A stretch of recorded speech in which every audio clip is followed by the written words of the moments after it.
Midfield Sportscast. And the 22nd episode of the Divided Friendship Podcast. We're here for a weird episode, doing this through the computer as we were not able to be in person for this one. So we're using the mic through the computer and we're on FaceTime too. So audio, if it sounds different, we're not using the mics this time, so it is different. But we're still going to get the podcast out before the biggest game of the season, the national championship game. So Couldn't be a letdown on this one. Exactly. So to start, we will go over the New Year's Six bowl game predictions that we had, and we're going to go over the scores, review them, talk about each game. Some of them will be pretty quick, But yeah, and then we'll talk about the national championship game, review that, give our score predictions, give the score update for the top 5 game predictions, and then we will be off here. So probably a quicker podcast, but still had to get one out before the national championship, which is tomorrow. All right. I guess we just start with the first New Year's Six bowl game, the Cotton Bowl. Ohio State and Missouri. Who wants to take it away? I think you should take it away. Yeah, you should start. Okay, a lot went down in this game. So Ohio State started the game with Devin Brown at quarterback. They moved our starting center, Carson Hensman. He was benched for this game, started 12 games. He got benched. Moved Matt Jones, our guard, to center, and moved Enoch something. I don't even know his last name, but I know his first name is Enoch, to guard. He's a senior. He's only started one game in his entire career. So why they changed that all around, I have no idea. The Enoch guy graded out as a 55. That is not good at all. Devin Brown got absolutely killed in this game. He hurt his ankle, and then he got hit from behind, and then that was the end. He was not mobile. He was not Devin Brown. He didn't really get a fair shot in this game. Went 4 for 6, and then his game was over. Then out came, for about a drive. That sucks. What? Because, that was his game to prove that he could be the starter for the team. Yeah. And going forward, and he got hurt. Then out came, for a drive, they had Henderson and the Wildcat, and they had Devin Brown wobbling himself around at wide receiver, which was no threat at all to Missouri, and they were just killing our run game over and over and over. Then we bring in Lincoln Kienholz, the true freshman quarterback out of North Dakota. It's either North or South Dakota. I don't remember. But 4-star quarterback, originally committed to Washington, flipped to Ohio State late in the cycle. Did not early enrolled late because he is a tri-sport athlete. He also didn't really get a fair shot. He's not prepared to play in a Cotton Bowl. He was not prepared. He should have been, but he wasn't. And he didn't get a fair shot either. When he had time, he made good throws, but he usually did not have time at all. And late in this game, start of the fourth, it was 3-0. One play into the fourth, 7-3, and then Missouri scored one more time, ending this game 14-3. And the defense played phenomenal. Jack Sawyer had 3 sacks, only had 3.5 throughout the whole season. The defense played. If you told me before the game that we gave up 14 points, I'd tell you we won the game, but we did not. A lot of news out of Ohio State recently. Tyreek Williams returning, Lathan Ransom returning, Jack Sawyer returning. Still waiting on Denzel Burke and Tui Moluau on their decision, and Henderson. But also new transfer quarterback, Will Howard, on his way to Columbus as he has committed to Ohio State 2 days ago. Also, the center from Bama now committed to Ohio State. He will maybe play guard, I would assume, because his snaps, unless they fix his snaps. But if you can start 24 games under Nick Saban, I don't think you're all a huge failure. I think he's just going to try to turn his career around at Ohio State. All right. Anybody else got any words on the Missouri-Ohio State game? I got two more things I want to say. First one isn't really about just this game, but the college football playoffs this year, semifinals, were some of the best, honestly, some of the best in the CFP era. If I'm being honest. Last year was still better. But outside of the playoffs, those were some of the worst New Year's Six bowl games in a while. I mean, none of them were really close. The closest one was it this one that we're talking about right now, or was it the Ole Miss and Penn State? It was this one. Yeah, all these other ones were really ugly. Of course, 63-3, 45-6. Just very opt-out heavy for the teams that had the most opt-outs pretty much lost these games, and the most important opt-outs. Marvin Harrison Jr. didn't play for Ohio State. They lose. Florida State's whole team didn't play. They get blown out. I mean, the only one that's really not because of opt-outs is Liberty, Oregon. Yeah, that one would have been Oregon either way it went. And Oregon really did not have that many opt-outs. I mean, Bo Nix played. And second, well, never mind. I don't got another thing. All right. So, next bowl game in order is the Peach Bowl, Ole Miss and Penn State. Who wants to talk about this one? I got this one. All right. Oh, by the way, it's this me, one, Luke, and Dawson. Ole Miss ended up winning this game, obviously. They won by a score of 38-25. It was 11 versus 10. Ole Miss, obviously the better offensive team of the two, and also shut down Penn State's offense while playing great offense themselves.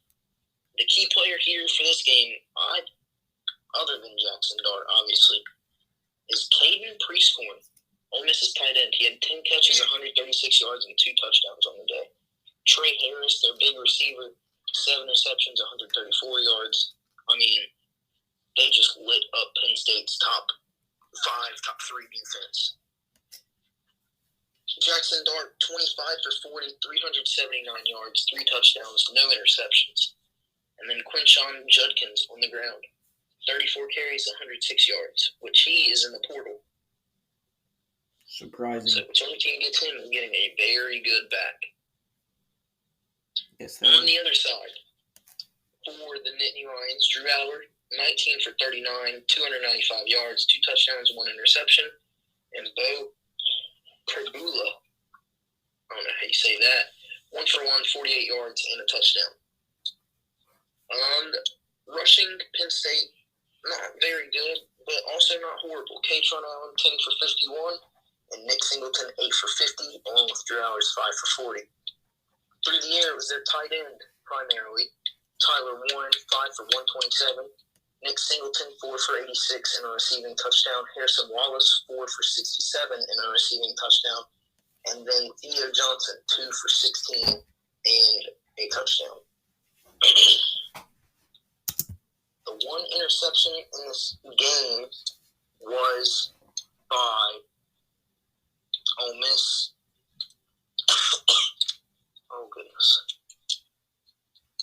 And it was Dejon Anthony who picked that one off. But this one, basically, it was Ole Miss dominating Penn State the whole entire game.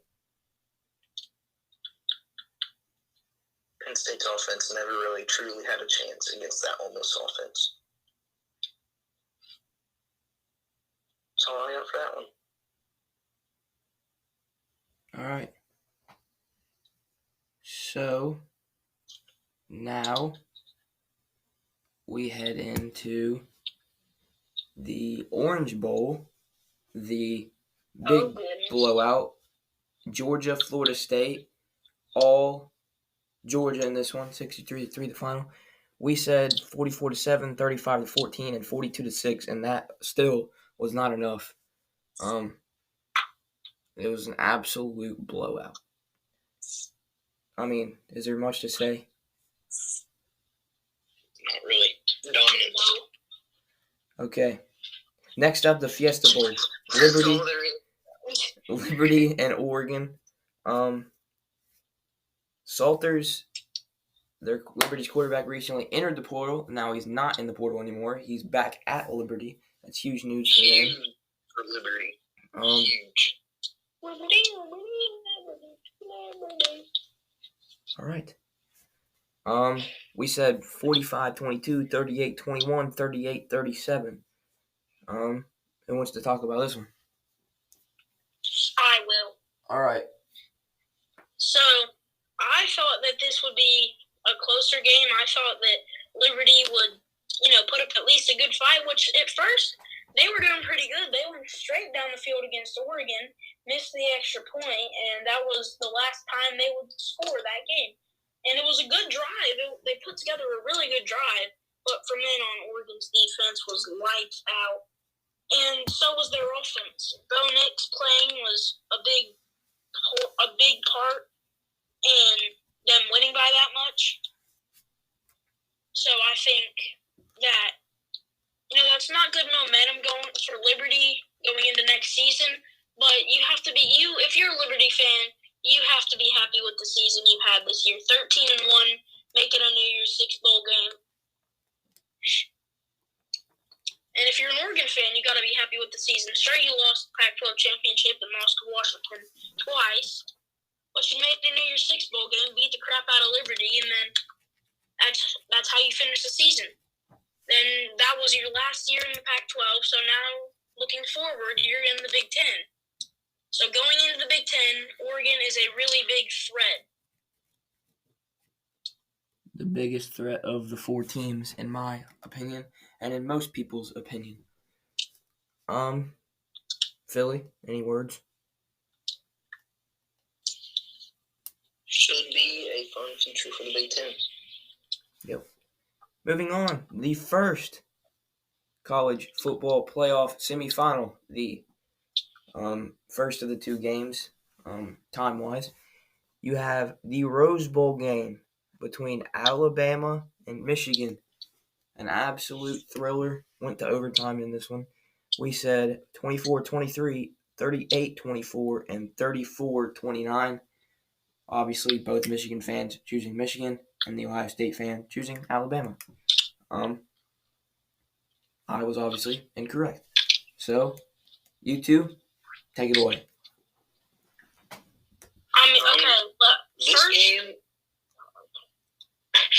This game obviously was won at the line of scrimmage. Michigan with 6 sacks, I believe it was. They did a great job at containing Miller the whole first half, making sure he stayed inside the tackles, didn't get out to extend the play, and if he did, he had to step up through the pocket where there was just someone waiting for him, essentially. But very entertaining game. Michigan won every single quarter except the first quarter, which Alabama really dominated. But a Rose Bowl overtime, not much better than that there is. Now, Michigan's offense and defense were on point tonight. But the special in that game, Michigan's offense and defense were on point. But the special teams was absolutely horrible. Like 2 muff punts, a missed field goal, a missed extra point. They were really special teams in that game. You almost lost the game because of a safety. Yeah, almost had a safety on that last one. There was wasn't there one turnover in this game and it was Milroe's fumble? I think so. And that was kind of the difference. That was the lone turnover of the game. And it came down to basic football, and that's what. Unless you count the Samaj Morgan muff punt as a turnover, but. And the Jake Thaw. That's not a turnover. He recovered it. That wouldn't have been a turnover. Dingbat.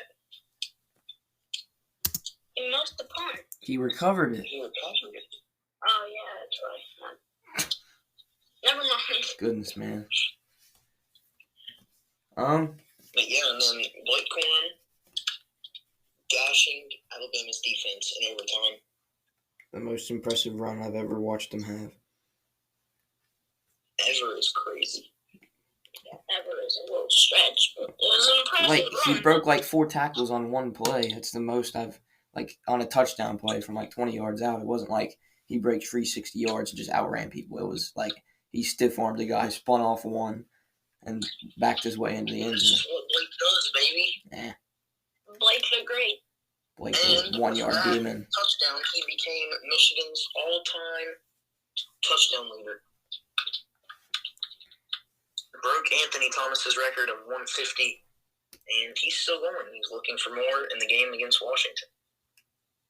That takes us right into the Sugar Bowl. Obviously, the other point of this game, that 4th and goal play call from Alabama in overtime. It was a good play call. Yeah, it was a good play call. The play call was QB draw right up the middle. It was supposed to. Play call, but I don't think that's what it was. I think the snap was low. It was supposed to go to the left. Picked it up and panicked and just went straight instead of the RPO with the guard pulling to the left side, which if he would have taken that, it was an easy touchdown. And no one had a chance to stop it. We would have gone to the second overtime. Yeah, I know Saban said that it was supposed to be take the snap, run straight, and then cut it left. But it looked like he was going to swing it. I thought that's what he said in like a press conference, didn't he? Or am I tripping? No idea. But that kind of looked like what the real play was Milroe looks to throw on a swing pass to the running back because he motions, I think he motions to the left, but either way, whether he motioned or not, he goes left side, and he's looking for the ball whenever Milroe is running it. So it's like, it looked like it was supposed to be a swing pass to the running back, and they had those two blockers right there set up. I'm not sure it was going straight. I'm not sure it was just a swing pass. It was an RPO. They weren't just going. The guard would have been pulling if it was just a swing, unless they were going to cut it back. But there's no sense in that. That's from like that close. You're not going to do all that. Okay. Now into the Sugar Bowl. Texas, Washington. Another game that really came down to the end. I mean, for me, I was watching this game, and I turned the game off after Texas just failed to score. I turned it off. I look back, and they have the ball back because Washington got like a 3-yard run, timeout, 2-yard run, timeout, 3-yard run, and then they have an injury by the running back, and that forced them to take a timeout and stop the clock for Texas. Then they punt it to Texas, run into the returner, so then it's more yards for them. But there's also a false start too, so more yards for them. Then it comes down to a drive by Quinn Ewers, takes them all the way down to close to the end zone. Was it first and goal, or were they at the 15? I thought it was at like close to the 15. I'm not sure. But he throws it to the right side, batted away by the DB, and it was not. Great coverage. If you say that's pass interference, you just don't know ball. It was beautiful coverage. Batted away. No chance on catching it. I mean, that was the game. The stats on this one. Quinn Ewers, 24 for 43, 318 yards and a touchdown. C.J. Baxter, 9 carries, 64 yards, a touchdown. And Jaden Blue, 9 carries, 59 yards and a touchdown. Byron Murphy II, 1 carry for 1 yard and a touchdown. Texas's leading receiver for this game was Jatavion Sanders, the tight end, 6 catches for 75 yards. And their lone passing touchdown came from A.D. Mitchell. He had 4 for 32 and a touchdown. Texas fumbled the ball 4 times in this game. Awful. Not good at all. Luckily, they only lost 2 of them, but still, that is too many fumbles. On the flip side, Michael Penix Jr., 29 for 38, 430 yards, and 2 touchdowns. Man, did he have a excellent game. Dylan Johnson, 21 carries, 49 yards, and 2 touchdowns. He did not have a very good game. Rome Odunze, 6 for 125. Jalen Polk, 5 for 122 and a touchdown. Jalen McMillan, 5 for 58 and a touchdown. This game was really fun to watch. Both games were really fun to watch, and they're both close. Very good playoff games. Yep. Penix is going to be what Michigan has to stop going down in the national title game. He had his maybe I think it's his best game of his career. I mean, on that big of a stage, throwing for 430 yards is like unheard of. On to the grand finale, the last game of the college football season. The national championship. Besides the FCS title. Stadium. The FCS title was today. That's all right. If we really want to talk about that, South Dakota State beat Montana 23-3. They won back-to-back. Now, back to NRG Stadium. Number 2, Washington taking on number 1, Michigan. The 2 best teams in the country going head-to-head in what we will see again next year at Husky Stadium. All right. We'll obviously give our score predictions, but before that, I guess we just talk about the game because it is the national championship game. I'll go first, and then I'll let the Michigan fans go second. They'll close it off. Okay. I just think it's better that way. Should I get my score after I talk, or? I would say let everyone talk and then get the score. So, I think in this game, I go back to the Oregon game. That game, Washington was said to be about to be out physical. People were saying Oregon was going to win because they were more physical than Washington.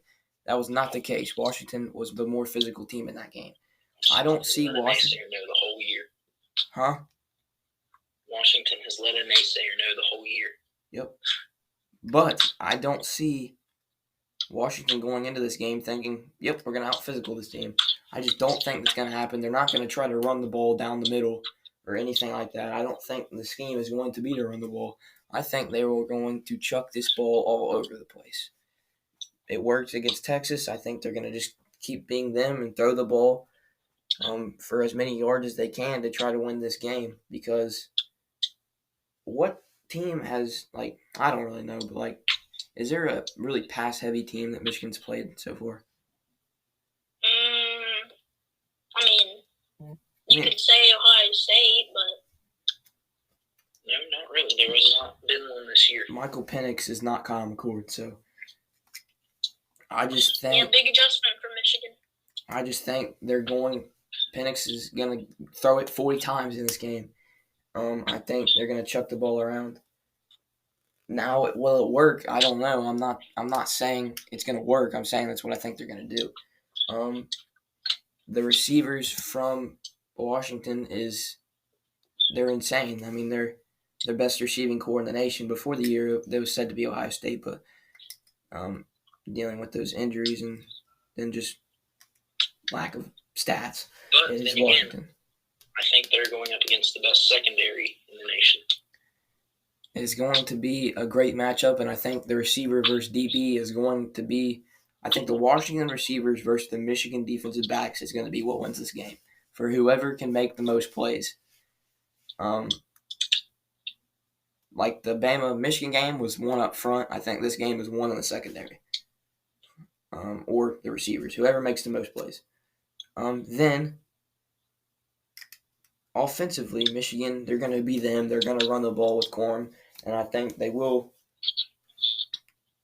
I think they'll run it well against Washington. Washington's not a Big Ten defensive line. I think the Michigan O-line is better than the Washington D-line, and they're going to push them around a little bit.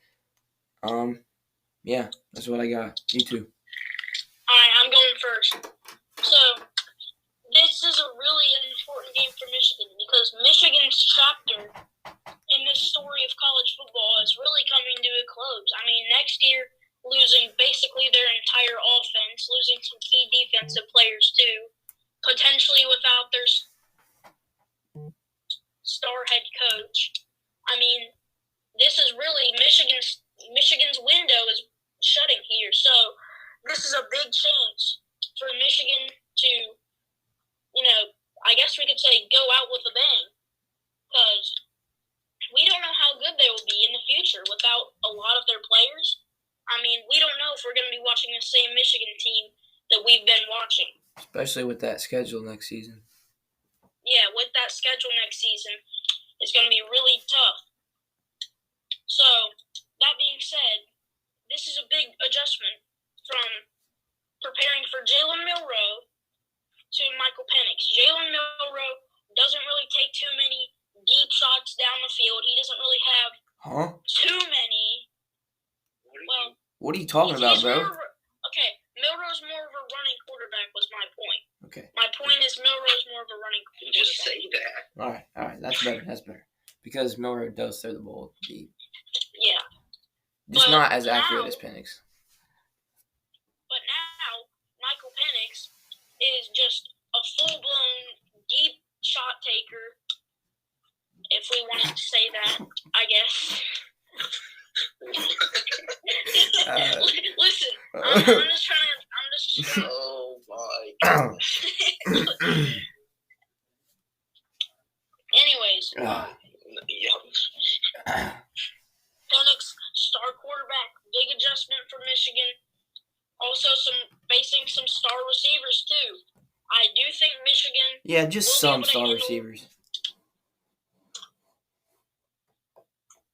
A lot of star receivers. Goodness sakes, you're making me rewrite my whole. Everything that I'm saying is getting rewritten. Sorry. So, I think that the good receivers at Washington, I think that we will be able to handle them. I mean, I don't think that, it's just going to be completely locked down and Penix is going to go 0 for 42 throwing the ball.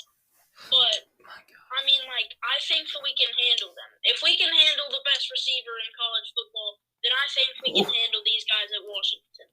He went for 100-something. Hey. Listen. Luke, you didn't handle him. You handled Kyle McCord. We got an interception with person coverage on Marvin Harrison. I'm counting that. Why would it? He shouldn't even throw the ball there. That's not Mars' fault. Shut up. Yeah, big game for Michigan. I sure hope it's a big game. It's the national championship. I'm giving it to you so I don't say anything messed up anymore. Oh my God. Take over. Take over. Obviously, nobody is going to stop. No one's going to shut down the Washington receiving corps. Your best hope is to contain them. I don't necessarily per se think Michigan will contain them, especially because we saw what Marvin Harrison did in that game against the Wolverines. Now, you got Rome Odunze, who is arguably just as good as Marvin Harrison. Plus, you have better receivers as a core than Ohio State did. I'm not talking talent-wise. I'm talking I said they were earlier. Then Ohio State's were. Yep. Also, again, have to win the line of scrimmage. If we can knock them back and get 4 yards every carry, I think Michigan wins the game pretty handedly.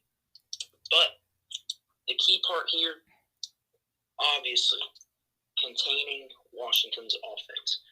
Easier said than done. We'll just have to see how things play out.